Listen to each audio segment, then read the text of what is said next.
लखनऊ के सचिवालय परिसर में पूर्व प्रधानमंत्री चौधरी चरण सिंह की जयंती के मौके पर श्रद्धांजलि सभा का आयोजन किया गया, जिसमें सीएम योगी समेत सभी दिग्गज श्रद्धांजलि देते हुए नजर आए। वहीं इसके बाद सीएम योगी आदित्यनाथ ने किसानों को सौगात भी दी। सीएम ने 51 किसानों को मुख्यमंत्री कृषक उपहार योजना के तहत एक एक ट्रैक्टर दिया। हम आपको ये दो तस्वीरें दिखा रहे हैं। पहली तस्वीर में सीएम पूर्व पीएम चौधरी चरण सिंह को श्रद्धांजलि देते हुए दिखाई दे रहे हैं और दूसरी तस्वीर में किसानों को ट्रैक्टर की चाबी सौंपते हुए नजर आ रहे हैं।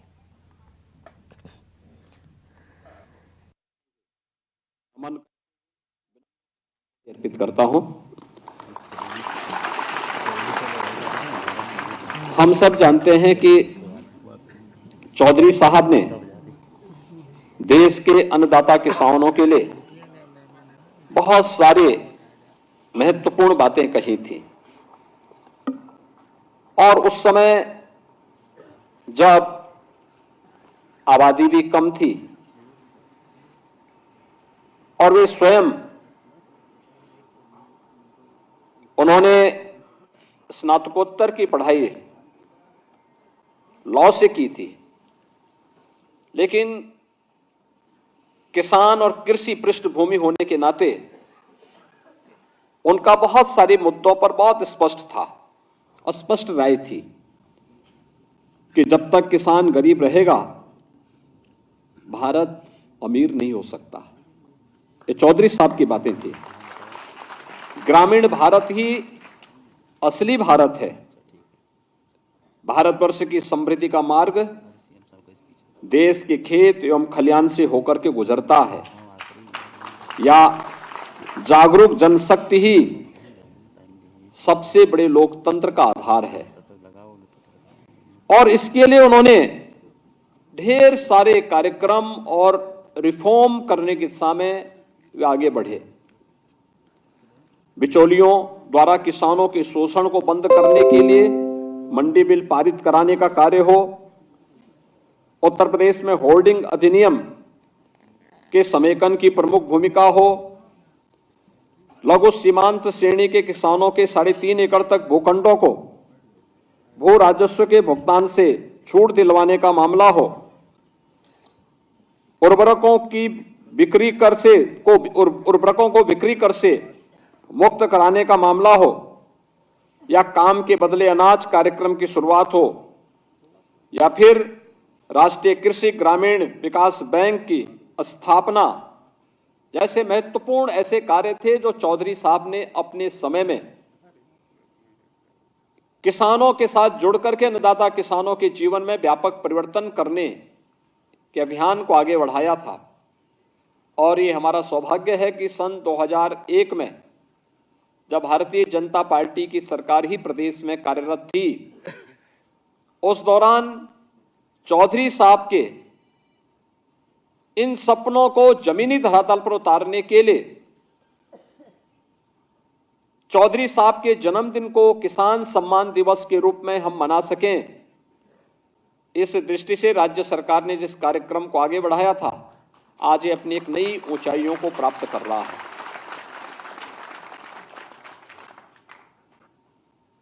वे स्वतंत्रता संग्राम सेनानी थे।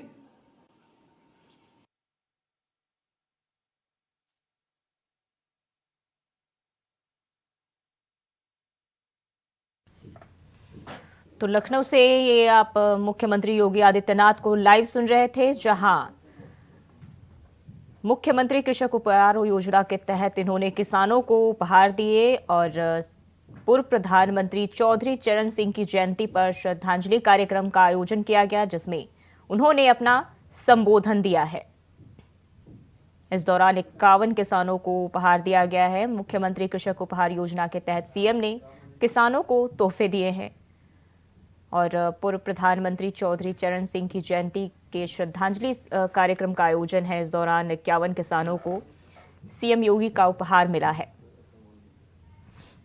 लखनऊ से ये तस्वीरें आप देख सकते हैं कि मुख्यमंत्री ने किसानों को तोहफे दिए हैं। 51 किसानों को ट्रैक्टर उपहार के तौर पर दिया गया है।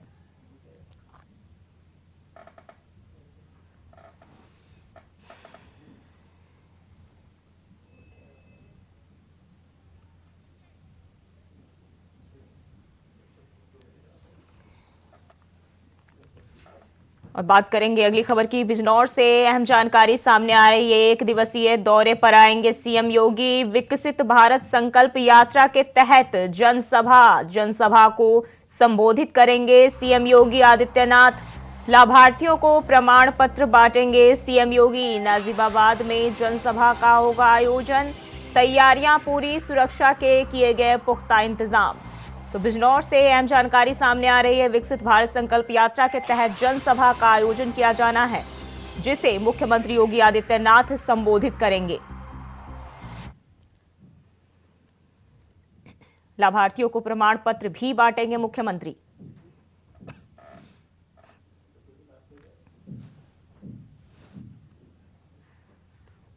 और इसी खबर पर ज्यादा जानकारी के साथ जहीर अहमद हमारे साथ लाइव जुड़ गए हैं। जहीर, क्या कुछ कार्यक्रम रहने वाला है मुख्यमंत्री का आज? बिल्कुल, देखिए मैं आपको बता दूं, आज बिजनौर के नजीबाबाद में बुंदगी रोड पर उत्तर प्रदेश के मुख्यमंत्री योगी आदित्यनाथ का 1 दिवसीय कार्यक्रम है। 2:05 का जो उनका टाइम रखा गया है। जो हेलीकॉप्टर उनका हेलीपैड पर उतरेगा, उसके बाद जो लाभार्थी हैं विकसित भारत योजना जो चल रही है सरकार उत्तर प्रदेश की और केंद्र सरकार की, उन दोनों योजनाओं के जो लाभार्थी हैं उनको जो है जो प्रमाण पत्र बांटे जाएंगे। साथ ही एक जनसभा को भी संबोधित किया जाएगा, जिसकी तैयारी यहाँ पर पूरी कर ली गई है। जिला प्रशासन, पुलिस की तरफ से अगर बात की जाए, सुरक्षा के पुख्ता इंतजाम किए गए हैं। साथ ही रूट को डाइवर्ट किया गया है। भाजपा नेताओं ने पूरी ताकत लगा दी है कि ज्यादा से ज्यादा वहां पर भीड़ इकट्ठी हो जाए। जी, कब तक ये कार्यक्रम उनका रहेगा वहां पर और कितने लोग इस जनसभा में शामिल हो सकते हैं? देखिए, जनसभा की अगर बात की जाए तो बहुत बड़ा सा पंडाल लगाया गया है। हजारों की तादाद में कुर्सी लगाई गई है। बीजेपी नेताओं का दावा तो यह है कि 20 से 25 हजार वहां पर जो है लोग आएंगे और मुख्यमंत्री के भाषण को सुनेंगे। साथ ही जो लाभार्थी हैं केंद्र और प्रदेश सरकार की योजना के, उनको भी प्रमाण पत्र वितरित किए जाएंगे। इसके अलावा जो और अन्य कई कार्यक्रम यहाँ पर लगाए गए हैं, जिसमें मुख्यमंत्री जो है शामिल होंगे। ये भी अंदाजा लगाया जा रहा है कि आज चौधरी चरण सिंह की जो है जन्मदिन है, उसको लेकर भी कुछ ना कुछ यहाँ पर किसानों को लेकर कुछ बड़ी घोषणा भी यहाँ पर मुख्यमंत्री कर सकते हैं। अब देखने वाली बात होगी, क्योंकि 2:05 का समय रखा गया है। उसके बाद क्या वो भाषण देते हैं, क्या उसमें आगे की रणनीति निकालते हैं।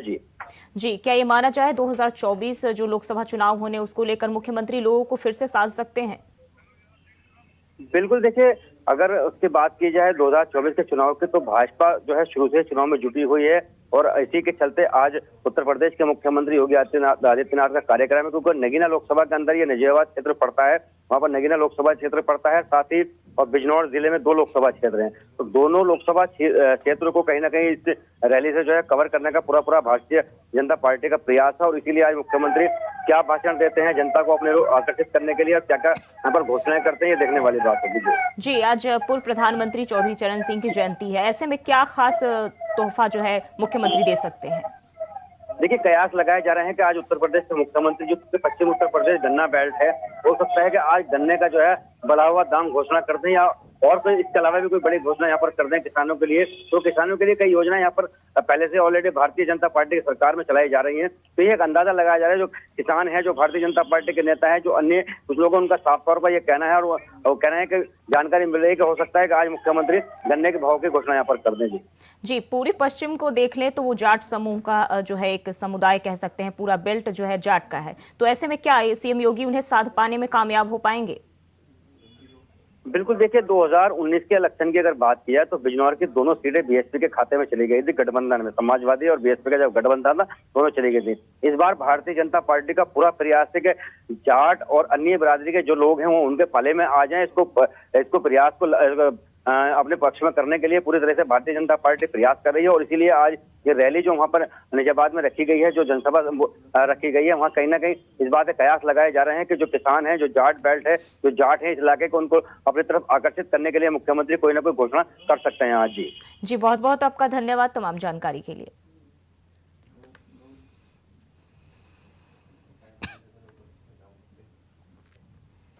और मुरादाबाद दौरे पर रहेंगे सीएम योगी आदित्यनाथ। चौधरी चरण सिंह की प्रतिमा का करेंगे उद्घाटन। बिलारी तहसील के अभनपुर गांव में करेंगे उद्घाटन। किसान महासम्मेलन में भी करेंगे शिरकत। तो चौधरी चरण सिंह की प्रतिमा का उद्घाटन करेंगे मुख्यमंत्री योगी आदित्यनाथ और किसान महासम्मेलन में भी शिरकत करेंगे। बिलारी तहसील के अभनपुर गांव में प्रतिमा का उद्घाटन करेंगे मुख्यमंत्री योगी। तो किसान महासम्मेलन में भी सीएम शिरकत करेंगे और मुरादाबाद दौरे पर सीएम योगी आदित्यनाथ रहेंगे आगे।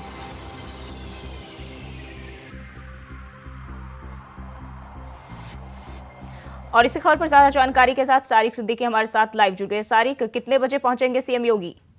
देखिए, मुरादाबाद जनपद में बिलारी में एक कार्यक्रम का आयोजन किया गया है जिसमें 51 फीट की प्रतिमा का अनावरण किया जाएगा, जिसमें चौधरी चरण सिंह जी की प्रतिमा को लेकर तमाम तैयारी कर ली गई है। मुरादाबाद जनपद में अधिकारी भी अलर्ट हैं। तकरीबन 12:30 बजे का आने का टाइम था, जिसको लेकर तमाम व्यवस्थाओं का जायजा अधिकारियों द्वारा लिया गया है। जी, किसान महासम्मेलन में भी शिरकत करेंगे, तो किसानों को क्या कुछ खास तोहफा दे सकते हैं सीएम योगी? देखिए, कई सरकार के द्वारा जो जन कल्याणकारी योजनाएं चलाई जा रही हैं, उन्हीं का लाभ सीधा सीधा जनता को जो और किसानों को देने के लिए कार्यक्रम का आयोजन करा गया है। जी, और सुरक्षा को लेकर क्या इंतजाम किए गए हैं? सुरक्षा का व्यवस्था का लगातार जो मुख्यमंत्री जी की जो टीम है उनके द्वारा भी जायजा लिया गया है। इसके साथ ही स्थानीय पुलिस भी मौजूद है। मुरादाबाद मंडल के तमाम पुलिस अधिकारी भी अलर्ट हैं। जी, बहुत बहुत शुक्रिया आपका तमाम जानकारी के लिए। बढ़ती ठंड को देखते हुए जौनपुर में जिला प्रशासन ने जिले में तमाम स्थानों पर रैन बसेरा बनवाया है। शहर के लगभग सभी रैन बसेरे सज धज के तैयार हो चुके हैं। वहीं शाहगंज नगर पालिका प्रशासन की तरफ से सामुदायिक स्वास्थ्य केंद्र पर बनाए गए रैन बसेरे का इंडिया वॉइस ने रियलिटी चेक किया, तो रियलिटी चेक शाहगंज रैन बसेरा जो है इसमें पास हुआ। और इस रैन बसेरा में ठंड से निपटने के लिए कंबल, रजाई, गद्दा के अलावा कई सारे बंदोबस्त किए गए हैं। सर्द हवाएं चलने शुरू हो चुकी हैं और ठंड ने दस्तक दे दी है, और ऐसे में ठंड से निपटने के लिए जौनपुर में क्या बंदोबस्त की गई है, इसी को जानने के लिए आज सर्द रातों में इंडिया वॉइस की टीम जो है और रियलिटी चेक के लिए निकली है। इस वक्त हम मौजूद हैं जौनपुर के शाहगंज सामुदायिक स्वास्थ्य केंद्र पर बने अस्थायी रैन बसेरा में। आपको बता दें कि योगी सरकार करोड़ों की बजट जो है पास की है और ठंड से निपटने के लिए जगह जगह रैन बसेरा बनाया जाए, बेसहारों को जो है छत दिया जाए और जगह जगह अलाव जले और कंबल वितरण की जाए। सबसे पहले आपको हम दिखा दें यहाँ की तस्वीर शाहगंज की अस्थायी रैन बसेरा है, जो कि नगर पालिका प्रशासन की तरफ से जो है ठंड से निपटने के लिए सारे बंदोबस्त की गई। तस्वीरों में आप देख सकते हैं रजाई, गद्दा, कंबल तमाम जो है ठंड से निपटने के लिए जो इंतजाम किए गए आप देख सकते हैं। हालांकि आपको एक तस्वीर और दिखा दें, ये जो है पानी पीने का भी व्यवस्था किया गया है। कहा जाए और यात्रियों के लिए हर कोई सुविधा जो सुविधा हो वो मिल सके, कोई असुविधा ना हो। हमारे साथ यहाँ कर्मचारी मौजूद हैं, इनसे जानने का प्रयास करें। भाई, क्या नाम है आपका? मोहम्मद सलमान। और सलमान, क्या बंदोबस्त है यहाँ पे रजाई, गद्दा, पानी और कूड़ेदान का व्यवस्था है, साफ सफाई का व्यवस्था है। यात्री आते हैं उनके लिए क्या है? अगर यात्री आते हैं तो उनसे आधार कार्ड लेके उनका रजिस्टर पे नाम लिखा जाता है, मोबाइल नंबर लिया जाता है, पता लिखा जाता है, उसके बाद उनको रजाई गद्दा दिया जाता है सोने के लिए। सलमान, ये बताओ कोई यात्री के पास आधार कार्ड मौके पे ना हो तो उसके लिए? अगर भाई आधार कार्ड नहीं है तो वो किसी पहचान वालों को ले आए तो मैं सुला सकता हूँ। अगर जैसे दूर का है तो भाई परेशान है तो मैं अपने रिस्क पे सुला सकता हूँ। बिल्कुल, जो अच्छी बात है, यात्री को पहले वेरिफिकेशन की जाती है, उसके बाद जो आधार कार्ड के जरिए जो है नाम, पता, एड्रेस नोट करने के बाद जो है यहाँ जो सलमान है जो यहाँ कर्मचारी है यात्री को सुलाते हैं। फिर उसके बाद जो है तमाम यात्री आ भी रहे हैं। हमारे एक यात्री भी यहाँ मौजूद। भैया, क्या नाम है आपका? अकील जी, ये रैन बसेरा में क्या व्यवस्था की गई, क्या देखें आप? बहुत अच्छा है। हम बहुत परेशान थे यहाँ चौराहे पर, तो मिले साहब, तो हम बोले उनसे कि हम बहुत परेशान है, इतनी टाइम कहाँ जाएंगे। कहते हैं कि रैन बसेरा में चलो, हम छोड़ देते हैं, आधार कार्ड दे दो, वहाँ अपना आराम करो, सुबह जो है चले जाना। योगी सरकार जो है लगातार ठंड से निपटने के लिए बहुत अच्छी व्यवस्था की है सरकार जो हमारी है। हाँ, हम सहमत हैं उससे। यहाँ पे आप आए, कोई दिक्कत तो नहीं? कोई दिक्कत नहीं, बहुत अच्छा है यहाँ व्यवस्था है। और बिल्कुल जो है यात्री भी कह रहे हैं यहाँ व्यवस्था अच्छी है। यहाँ पे एक पीआरडी के जवान है जो लगातार जो है जो भटक रहे हैं बस स्टैंड पर या स्टेशन पर, जो यात्री भटक रहे हैं उन्हें बता रहे हैं रैन बसेरा जो है यहाँ बनाई गई है, तो लोग को यहाँ खुद लेकर आते हैं। इनसे बात करेंगे। भैया, क्या नाम है? विजय बहादुर यादव, पीआरडी जवान। शाहगंज कोतवाली से जेसी चौराहे पे हमारी ड्यूटी लगाई गई है। वहाँ से जो यात्री भटकते हैं उनको ले आकर रैन बसेरे तक छोड़ते हैं, उनको सुला उला के तब फिर हम भी ड्यूटी पे जाते हैं। अच्छा, ये अलाव जल रहा है बराबर, यहाँ अलाव हर चीज़ की सुविधा है, उपलब्ध है। आपसे एक जी और जानना चाहेंगे, कोविड का जो है प्रकोप धीरे धीरे बढ़ रहा है, तो ऐसे में कोविड से निपटने की व्यवस्था है यहाँ? भाई यहाँ पे तो नहीं है, नगर पालिका में आ गया है। हमसे अधिकारी लोग आज दिन में कहे कि आके ले लेना कल। अच्छा, और बिल्कुल जो है कोरोना भी जो है अपनी रफ्तार पकड़ रही है। लखनऊ में एक केस सामने आई है, तो एहतियात बरतने के लिए रैन बसेरा में भी जो इंतजाम किया जा रहा है। तस्वीरों में आप देखिए किस तरह से जो है महिलाओं के लिए अलग सीट लगाई गई है, उसके बाद जेंट्स के लिए कुल जो है टोटल 12 बेड है। और जगह जगह जो है जौनपुर में जो अस्थायी रैन बसेरा बनाया गया, योगी सरकार जो है बेसहारों के लिए जो है छत देने का काम कर रही है। यात्रियों के लिए जो है रैन बसेरा बनाया गया है, जगह जगह अलाव भी जल रहा है। कहा जाए जनपद जौनपुर में ठंड से निपटने के लिए सारे बंदोबस्त किए गए हैं। जौनपुर से विवेक कुमार, इंडिया वॉइस।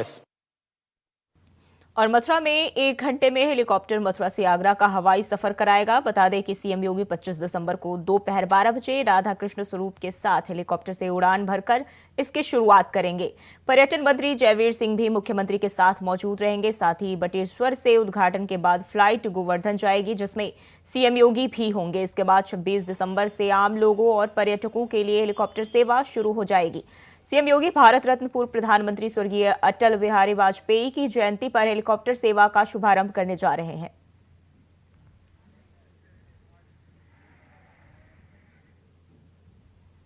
और फिलहाल के लिए बुलेटिन बस इतना ही। खबरों के लिए बने रहिए इंडिया वॉइस के साथ।